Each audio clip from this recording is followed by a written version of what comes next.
بسم اللہ الرحمن الرحیم۔ ناظرین کرام، ایک سوال بہت اہم ہے، جہاں کہیں یہ سوال کیا ہے اس کا جواب درست نہیں ملا کہ رسالت مآب حضرت محمد عربی صلی اللہ علیہ وسلم اس دنیا میں کیوں تشریف لائے؟ تو ہر آدمی اپنے ذہن کے مطابق جواب دیتا ہے، یقیناً درست ہی سوچ کر جواب دیتے ہیں کہ نبی صلی اللہ علیہ وسلم اس دنیا میں امن کے لیے تشریف لائے۔ یقیناً تمام انبیاء اس دنیا میں امن کے لیے تشریف لائے ہیں۔ نبی کریم صلی اللہ علیہ وسلم سچائی کو عام کرنے کے لیے تشریف لائے۔ یقیناً تمام انبیاء علیہم السلام بھی سچائی کو عام کرنے کے لیے تشریف لائے۔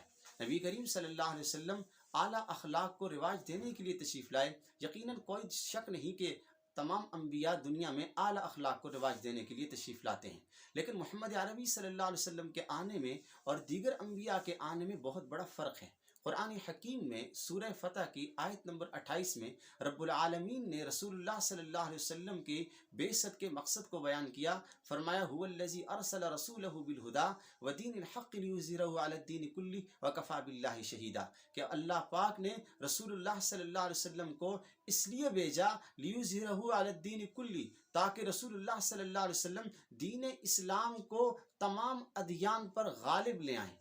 نبی صلی اللہ علیہ وسلم کے آنے کا مقصد یہ ہے کہ آپ صلی اللہ علیہ وسلم اس دین کو پورے عالم پہ غالب کر دیں، اور آپ صلی اللہ علیہ وسلم جس طرح تمام انبیاء دین کے غلبے کے لیے تشریف لاتے تھے، یہاں ایک بات ذہن میں رہے، تمام اہل اسلام کے اس پر اتفاق ہے کہ تمام انبیاء علیہ السلام اپنے مشن، اپنے کاز میں، اپنے کام میں 100% کامیاب ہو کر اس دنیا سے گزرے ہیں۔ رسول اللہ صلی اللہ علیہ وسلم غلبہ اسلام کے لیے تشریف لائے، لیکن آپ کے بعد کسی اور پیغمبر نے آنا نہیں تھا۔ تو اب سوال یہ پیدا ہوتا ہے کہ کیا نبی صلی اللہ علیہ وسلم کے ذریعے اس دین کو غلبہ مل گیا ہے؟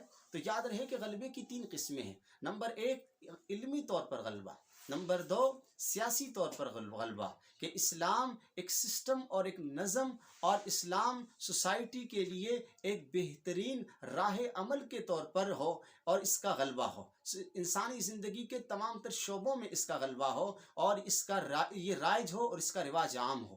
چنانچہ تیسرا غلبہ ہے کہ ہر دنیا کے ہر کونے میں، تمام جغرافیے کے اندر اور ہر کچے پکے گھر میں دین اسلام عام ہو۔